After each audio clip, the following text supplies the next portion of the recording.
अहिल्या, जो कि बहुत ही रूपवान थी, बहुत सुंदर थी। और एक रोज इंद्र जो है, स्वर्ग का राजा इंद्र, वह उनके सौंदर्य के ऊपर में मोहित हो गया। तो मोहित होने के बाद उन्होंने मुर्गे का वेश धारण करके फिर दूसरे पहर में ही उन्होंने बांग दी। तो जो ऋषि गौतम थे वह स्नान करने के लिए चले गए, क्योंकि ऋषि गौतम का ये नित्य नियम था कि जैसे ही रात का चौथा पहर होता था, अर्थात 3 बजते थे, तो वह 3 बजे उठ के नदी में स्नान करने के लिए जाया करते थे। और स्नान करने के बाद आकर वह अपने ध्यान साधना किया करते थे, प्रभु की भक्ति किया करते थे। ये जो है उनका एक नित्य नियम था, नित्य कर्म था उनका। रोज सुबह उठना, चाहे आंधी हो, तूफान हो, बारिश हो, कुछ भी हो, रोज सुबह 3 बजे उठना और गंगा जाना, वहां पे स्नान करना, और स्नान करने के बाद आकर ध्यान साधना करना। लेकिन एक दिन क्या होता है, जब इंद्र उनकी पत्नी पे, अहिल्या पे मोहित हो जाते हैं, तो मुर्गे का रूप धारण करके अभी दूसरा ही पहर होता है, 9 बजे से लेकर 12 बजे, 3 घंटे का पहर होता है। 9 बजे से लेकर 12 बजे तक दूसरा पहर। जैसे दूसरा पहर खत्म होता, तीसरा लगता ही है, तो उसी समय मुर्गा बांग देता है। तो उस समय लोग मुर्गे की बांग से ही उठा करते थे। ऋषि गौतम उठे और गंगा स्नान करने के लिए चल दिए। जब गंगा में पहुंचे तो गंगा जो है, वहां से आवाज आई कि क्या बात है ऋषि गौतम जी, आज आप इतनी जल्दी कैसे आ गए? तो उन्होंने कहा कि नहीं, मैं तो अपने ही समय से आता हूं। तो तब गंगा ने कहा नहीं, अभी तो दूसरा ही पहर है रात्रि का, अभी चौथा पहर नहीं आया है। तो उस समय ऋषि गौतम वापस आते हैं और वह समझ जाते हैं कि जरूर कुछ न कुछ छल हुआ है। जैसे ही वापस आते हैं अपने घर पे, तो वह उस समय इंद्र को जाते हुए देख लेते हैं। जिसमें ऋषि गौतम नदी में स्नान करने के लिए जाते हैं, तो इंद्र जो है ऋषि गौतम का रूप बनाकर अहिल्या के साथ में छल करता है। तो ऋषि गौतम जाते हुए देख लेते हैं इंद्र को और उसी समय उसको शाप दे देते हैं। और उधर जो अहिल्या है, अहिल्या को भी शाप दे देते हैं कि जा, तू जड़पत हो जाएगी। और जिस समय त्रेता युग में भगवान राम आते हैं, तो तब अहिल्या के इस शाप को दूर करते हैं। जिस समय ये घटना हो रही थी उस समय सतयुग चल रहा था। लेकिन जब अहिल्या को ऋषि गौतम शाप देते हैं, तो अहिल्या को अपनी गलती महसूस होती है, उसको अपनी गलती का एहसास होता है। तो उस समय माफी मांगती है कि मेरे से गलती हो गई, तो कृपया आप मेरा उद्धार कैसे होगा ये बताएं। तो तब कहते हैं जब त्रेता युग में भगवान राम आएंगे तो उनके द्वारा ही तेरा ये शाप दूर होगा, उनके द्वारा ही तेरा उद्धार होगा। तो तब कहती है कि त्रेता युग, वो तो अभी तो सतयुग चल रहा है प्रभु, परंतु त्रेता युग तो सतयुग के बाद में द्वापर युग आएगा, द्वापर के बाद में त्रेता युग आएगा। पहले सतयुग, फिर द्वापर, 1 के बाद 2 और 2 के बाद 3 त्रेता, फिर कलयुग। तब उन्होंने कहा कि वो तो बहुत अभी दूर है, अभी तो मात्र सतयुग चल रहा है, फिर द्वापर आएगा, फिर त्रेता आएगा। तो क्या तब तक मैं ऐसी जड़बत पड़ी रहूंगी? आप मुझ पे दया करिए। तो तब ऋषि गौतम कहते हैं कि ठीक है। ऋषि गौतम अपनी शक्ति के द्वारा युग को परिवर्तित कर देते हैं। जो पहले द्वापर आने वाला था, द्वापर की जगह त्रेता युग को कर देते हैं और त्रेता को द्वापर की जगह कर देते हैं अपनी शक्ति के द्वारा। वहां से युग परिवर्तन होगा। अब ये जो प्रसंग है अब ये प्रसंग क्या सामान्य प्रसंग है? इस प्रसंग को हर एक व्यक्ति समझ लेगा क्या? और यहां पे इस प्रसंग को हम बाहरी प्रकाश डालते हैं, पहले भौतिक स्तर पे इसका प्रकाश डालते हैं कि जिस समय बहुत सारे लोग कहते हैं कि अहेलिया जो थी निर्दोष थी। अहेलिया को नहीं पता था कि इंद्र जो है वो वेश बदल के आया है आप उसी के पति का, इसलिए वो निर्दोष थी। और यही प्रश्न महाराज जी के पास में भी किसी ने भेजा था कि महाराज जी अहेलिया तो निर्दोष थी, फिर उसको शाप क्यों मिला? तो तब महाराज जी ने बहुत सुंदर उत्तर दिया। महाराज कहते हैं अहेलिया निर्दोष थी, किसने कहा? महाराज कहे अहेलिया का ये दोष था कि उसने अपने पति के स्वभाव को नहीं पहचाना था। अहेलिया का ये सबसे बड़ा दोष था। जो पत्नी अपने पति के स्वभाव को नहीं पहचानती, उस घर के अंदर में कभी सुख शांति नहीं मिल सकती। और जो पति अपने पत्नी के स्वभाव को नहीं पहचानता, दोनों का जहां भौतिक स्तर पर ले, पत्नी को हमेशा अपने पति के स्वभाव का ज्ञान होना चाहिए और पति को अपनी पत्नी के स्वभाव का ज्ञान होना चाहिए। जब तक दोनों को एक दूसरे के स्वभाव का ज्ञान नहीं है, तब तक उस घर के अंदर में सुख शांति नहीं आ सकती। तब तक उस घर के अंदर में कलह क्लेश हमेशा ही बना रहेगा, तब तक वह घर शापित ही रहेगा। तो महाराज ने कहा कि उन्होंने अपने पति के स्वभाव को नहीं पहचाना, ये उसकी सबसे बड़ी गलती थी। अहेलिया को पता था कि मेरा पति रोज सुबह चौथे पहर में नदी में स्नान करने जाते हैं और स्नान करने के बाद में वह नित्य नियम अपने कर्म करते हैं, वह अपने ध्यान साधना करते हैं, वह कभी वासना का अधीन नहीं होते भी। लेकिन उन्होंने इस बात को उस दिन कैसे भूल गई वो अहेलिया कि मेरे पति यदि नदी में स्नान करने के लिए गए हैं, उठकर मेरे सामने स्नान करने के लिए गए हैं, तो आते ही उनको ध्यान साधना करनी चाहिए थी। ये अहेलिया का सबसे बड़ा दोष था कि उन्होंने अपने पति के स्वभाव को नहीं पहचाना, अपने पति के आचरण को नहीं पहचाना। और यही कारण था कि उसको शाप मिला कि तू जड़बत मौन रही, इसलिए जा तू जड़बत ही पड़ी रहेगी, एक युग तक पड़ी रहेगी। इंतजार कर अब जब भगवान राम आएंगे। इसलिए सज्जनों, हर एक व्यक्ति को जिस घर गृहस्थी के अंदर में एक दूसरे के स्वभाव को, पति पत्नी के स्वभाव को और पत्नी पति के स्वभाव को नहीं पहचानती, उस घर के अंदर में दुख कलेश ही रहता है। और ऐसा बहुत बार देखा गया। पति जब ड्यूटी से आया तो थका हारा है, उसको क्या चाहिए? पत्नी अपने आप में मस्त है, उसका हाल बिला नहीं पूछना। तो ये इन सब चीजों से, घर की छोटी छोटी बातों से ही कलह क्लेश शुरू हो जाते हैं। इस बात को ज्यादा नहीं खींचे। अब दूसरा यदि हम दें, एक तो ये है कि उसका दोष था, दूसरा यदि हम लें कि अहेलिया जो थी अपना तर्क भी रख सकती थी। क्या तर्क रख सकती थी? कि वो तो वेश बदल कर आए थे, मुझे तो ज्ञान नहीं था उसका। ऋषि गौतम ने जब उनको शाप दिया तो अहेलिया ने अपना तर्क नहीं रखा, अपना पक्ष नहीं रखा, उज्ज्वल पक्ष नहीं रखा, उसने सहज स्वीकार किया। क्यों? क्योंकि अहेलिया एक साधारण औरत भी नहीं थी, अहेलिया एक साधिका थी, एक बहुत बड़ी साधिका थी, एक विदुषी थी। वह, उसकी ध्यान साधना बहुत अच्छी थी, बहुत अच्छी ध्यान साधना करती थी वो। क्योंकि जो साधक व्यक्ति है, जब उसके अंदर में सद्गुण जन्म लेते हैं तो वही व्यक्ति अपनी गलती को सहज स्वीकार करता है।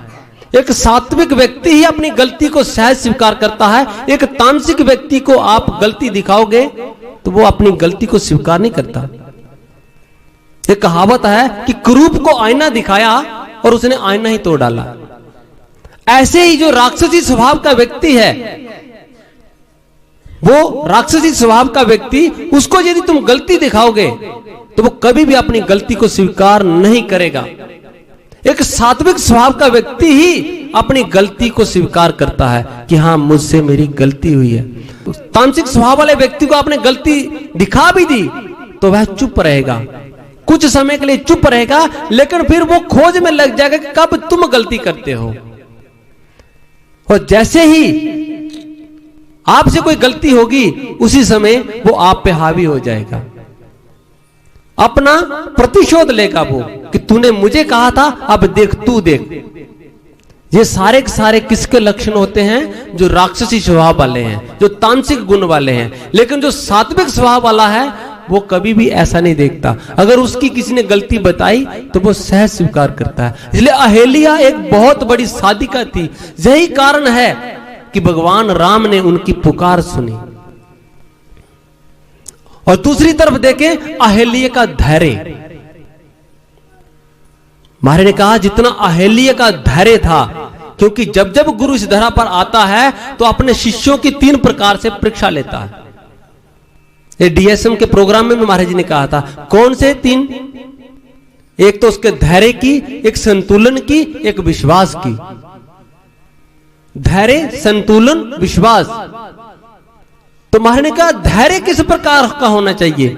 एक साधक के अंदर में धैर्य होना चाहिए जैसे अहिल्या का था। धैर्य भी देते हैं, दृढ़ता भी देते हैं, विश्वास भी देते हैं।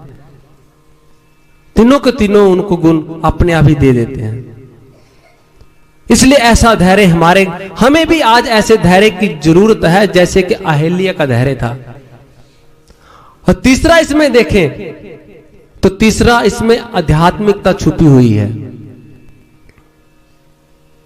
ये 2 तो बाहरी प्रसंग हो गए, लेकिन तीसरे प्रसंग में यदि देखा जाए तो इसमें एक गूढ़ रहस्य आध्यात्मिकता छुपी हुई है। क्या है? कि गौतम कौन है? गौतम का अर्थ क्या है? गो मतलब इंद्रियां और तम अंधकार। ये संपूर्ण सृष्टि अंधकार में है। ये संपूर्ण जो जगत दिखता है, इंद्रियों के द्वारा दृष्टिगोचर होता है, ये सारे का सारा अंधकार में है। तो ये चीज है कि जितनी भी सृष्टि है अंधकार से परिपूर्ण है। इसलिए गौतम का अर्थ होता है जो अंधकार से परिपूर्ण हो। और अहिल्या का अर्थ जो हिल ना सके। मतलब नहीं, हिल्य मतलब जिसमें चेतना नहीं है, जिसके अंदर में चेतना नहीं है, जो जड़वत है, वही अहिल्या है। और इंद्र कौन है?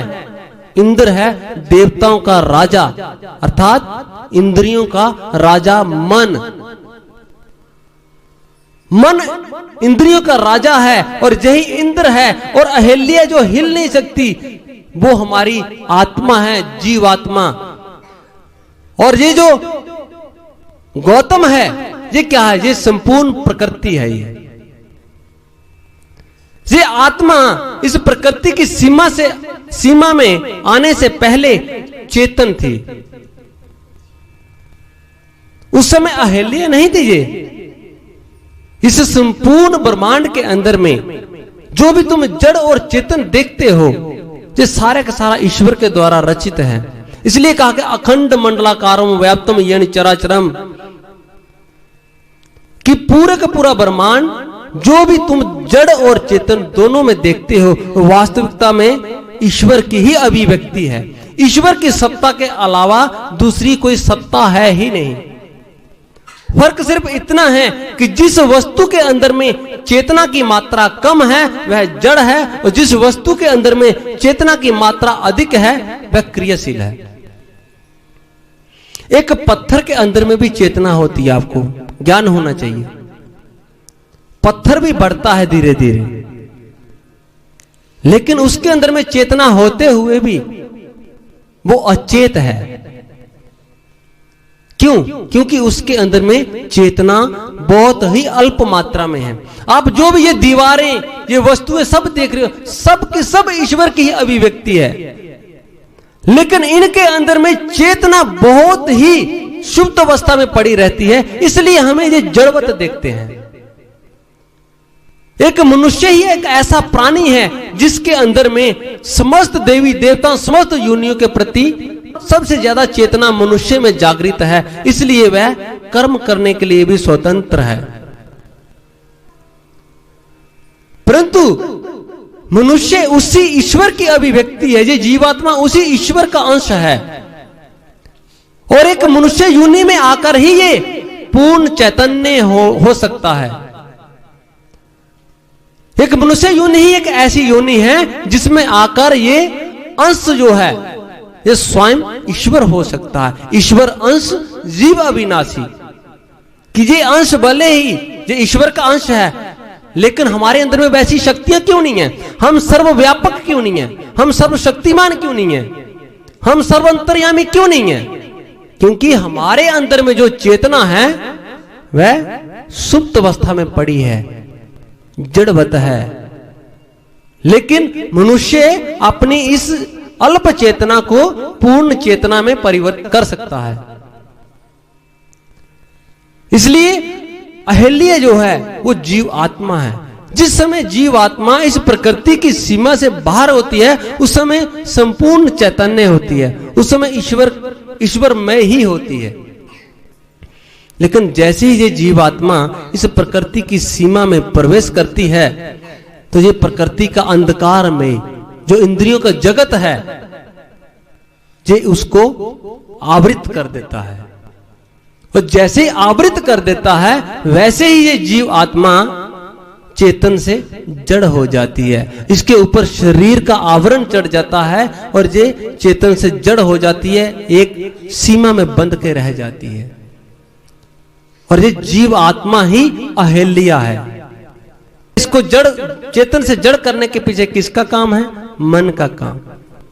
जैसे जीवात्मा जड़ से चेतन होती है उसी समय इसके साथ में छल करता है मन, वहीं से मन का भी जन्म हो जाता है। जैसे जीवात्मा प्रकृति की सीमा में प्रवेश करती है।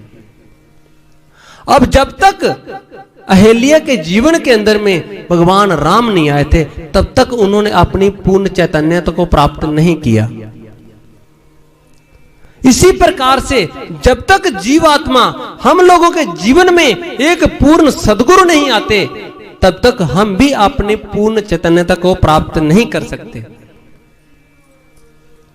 जैसे ही भगवान राम आए उन्होंने अहिल्या का स्पर्श किया, जैसे ही उन्होंने अपने पैर से छुआ और जड़वत अहिल्या फिर से चैतन्य हो गई, चेतन हो गई।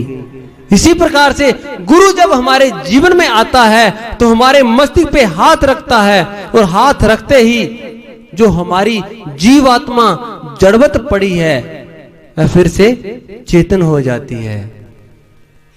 वहां से उसको चेतन होने की प्रक्रिया मिल जाती है। अब वो जैसे जैसे ध्यान साधना करता जाता है एक व्यक्ति, वैसे वैसे उसकी चेतना विकसित होती जाती है। और चेतना विकसित होते होते एक रोज जैसे ही शरीर के बंधन से मुक्त होती है तो वह पूर्ण चैतन्य हो जाती है, ईश्वर ही हो जाती है। फिर ईश्वर के साथ में मिलकर ईश्वर ही हो जाती है। तो ये जो है ये आध्यात्मिक पक्ष है इसका। इन सबको समझने के लिए साधना की गहराई एक पूर्ण सद्गुरु के द्वारा ज्ञान प्राप्त करने के बाद जब व्यक्ति इस पथ पे चलता है ध्यान साधना के द्वारा, तब जाके ये भारत के जो ऋषि मुनियों के द्वारा जो निर्मित शास्त्र ग्रंथ हैं तब जाके ये समझ में आते हैं। तब जाके इंसान को ज्ञान होता है कि ये मात्र कपोल कथाएं नहीं है, इनका आध्यात्मिक अर्थ भी है और भौतिक भी है। भौतिक लेवल पे ऋषि मुनियों ने मनुष्य को समझाया, एक सामान्य व्यक्ति को, और आध्यात्मिक लेवल पे साधकों को समझाया। जो इस मार्ग पे साधक इस धर्म के मार्ग पे आगे बढ़ रहे हैं, आध्यात्मिक लेवल पे उनको भी समझाया। समाज को सुखी करने के लिए उन्होंने दोनों प्रकार से समझाया। इसलिए हमें भी अहिल्या की तरह धैर्य रखना है, विश्वास रखना है। हम अधिक से अधिक साधना ध्यान करें। समय का अभाव है, बाकी विचार फिर कभी सुने जाएंगे। तो मैं इन्हीं विचारों के साथ में अपने विचारों को यहीं पर विराम देता हूं। सभी के सभी एक जोरदार मेरे साथ जयकारा लगाएंगे। बोले सियावती रामचंद्र महाराज की, श्री कृष्ण बलदेव की, सर्व श्री आशुतोष महाराज जी की, सच्चे दरबार की जय। आइए आगे के विचार स्वामी जी के माध्यम से श्रवण करते हैं।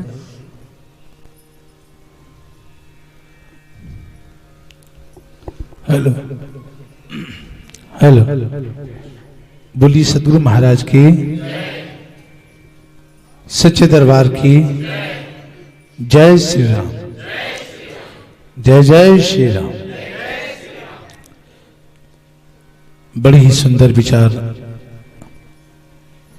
गुरु महाराज जी के शिष्य देवेंद्र जी के मुखारबिंद से सुन रहे थे। इनके हृदय में गुरु महाराज जी का जो विचार है, जो गुरु की प्रेरणा है, जो गुरु की कृपा है, और आप लोग सत्संग विचारों का रसपान कर रहे थे। जीवन में कितना समझा है, कितना समझोगे, कितना समझाओगे, ये तो आपका मन। बड़ा पर्दा चढ़ाव। कहते एक व्यक्ति चाय की दुकान पे गया तो उसने कहा, भाई साहब जरा चाय ऐसे ही बनाना कि मेरा तन मन झूम उठे। ये मत कहो खुदा से मेरी मुश्किलें बड़ी हैं, ये मत कहो खुदा से मेरी मुश्किलें बड़ी हैं, ये मुश्किलों से कह